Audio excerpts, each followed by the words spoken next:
Chapter 19. Meeting of Mushakavahana and Devas. Om Shri Ganeshaya Namaha. Udgalacharya said to Daksha, emerging from the heart of Sesha, Gananayaka manifested as a son. Sesha offered pranams to the one who has mounted on his Mushaka and performed his puja. He recited the Atharvashish Sukta from the Upanishads in his praise. With head bowed in humility, Nagesha said humbly, O Ganadyaksha, you are Yogisha, the Lord of Yoga. You are the Lord of Brahmas, yet you have incarnated as my son. This seems to be a travesty.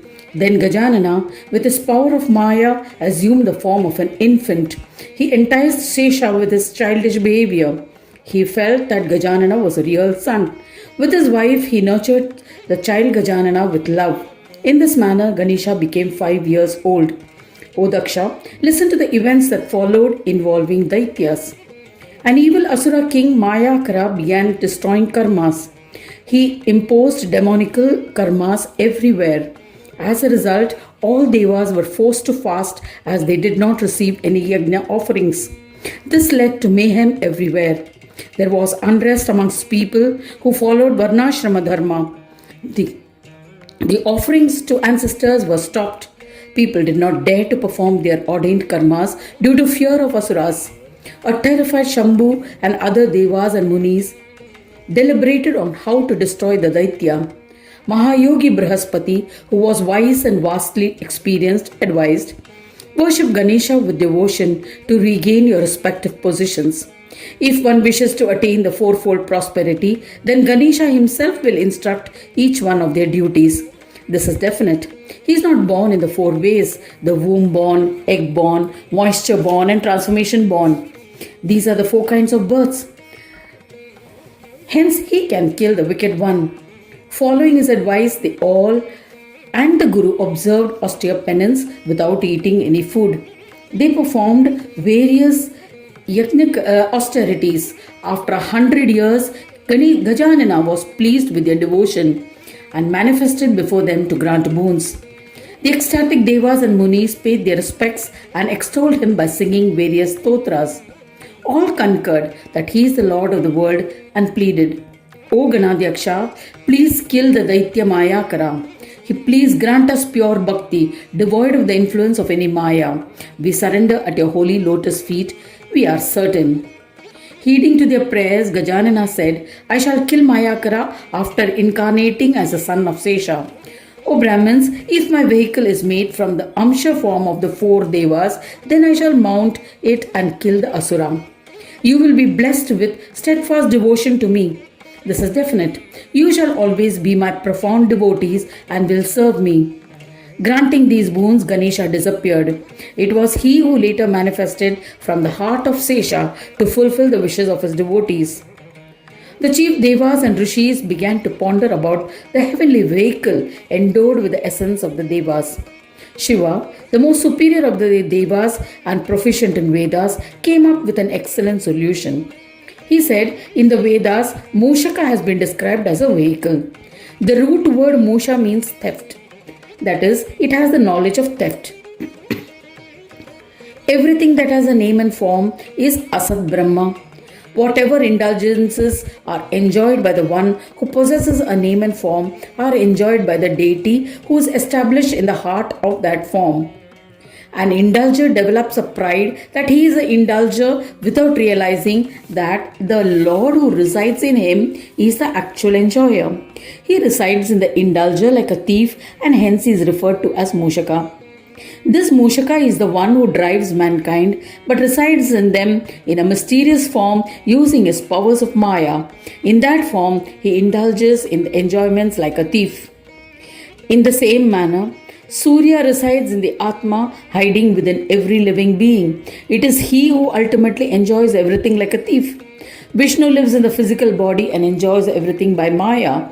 Shiva, who pretends to be free of attachments, who is in Turiya state, who is Sahaja Brahma, also lives like a thief and enjoys the indulgences. There is no doubt about this. We should select a vehicle whose inherent nature is to steal. Hence, we should offer a vehicle in the form of a Mushaka to Ganesha. When Devas and Rishis heard this suggestion, they were overjoyed and hailed Shiva. They said, "O Sadashiva, you are the all-knowing one." Thereafter, meditating on Ganeshwara, all the four principal gods in their Amsha form created a form of an indulger. When this form was invigorated with life, a powerful Mushaka took form. Brahma and other Devas along with Rishis performed an Abhishek and coronated him as a king. In the Brahmand, there are several internal and external texts. He is the king of them all. Mushaka was overjoyed at his coronation. This made him a recipient of the share of oblations offered to a yajna along with Devas and Indra. Taking him, the happy Devas and Munis arrived at the abode of Sesha. Sesha was surprised. The illustrious Nagaraja seated them appropriately at their respective asanas for a yajna. He said, "Today my birth, penance, inherent knowledge and parents have all been blessed by your darshan, O Devas and Munis. Tell me the purpose of your visit. I shall fulfill your desires with utmost devotion." Hearing Sesha's words, Shankara, the leader of all, was happy and told him the purpose of their visit. He said, "O Sesha, you are the most fortunate in this universe. The Supreme Brahma himself is incarnated in your home as your son.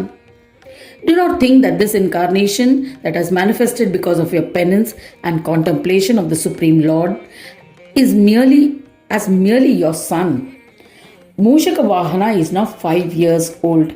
He is the embodiment of Amsha of the four primordial gods, and his thieving vehicle is known to all. Now, riding the valiant Mushaka, the mighty Ganeshwara is soon going to kill Asura Mayakara." Hearing these words of Shiva, Nagaraj became dejected. Due to the love for his son, he did not reply to the Devas. Shiva assured him by saying, "O Nagaraja, do not worry. Vignaraja will never die." When Devas and Rishis worshipped Gajavadana by observing various penance and eager to kill Mayakara, Ganadisha incarnated in your house as your son. You had worshipped him earlier, and Lord Gajanana had been pleased with your penance, and hence Vigneshwara became your son to fulfill the boon. During this conversation, Mushakavahana arrived there. The Lord was playing with the children of other Nagas. Seeing the Lord, Devas and Rishis stood up respectfully, bowed to him humbly, and sang verses from Samaveda in praise of Ganeshwara. Ganaraja said words of encouragement to them. "O wise ones, tell me what you desire without hesitation." Devas and Rishis were extremely happy and replied, "O Swami, please kill the terrible Asura Mayakara. O Gajanana, grant us steadfast devotion at your holy lotus feet. We are your servants. Protect us." Gajanana agreed and said, "Tathastu." "O Mahadevas, you must provide me with an appropriate vehicle. Due to a boon, the Asura cannot be killed by anyone made of fourfold aspects. How can I kill him? If you bring me a vehicle made from 4 aspects, then I will not be able to kill him." Thus ends the 19th chapter titled Meeting of Mushakavahana and Devas. In the 5th Khanda of the Purana Upanishad, Srimad Mudgal Puran describing the legends of Lambodara, dedicated to Sri Gajanana. End of chapter 19.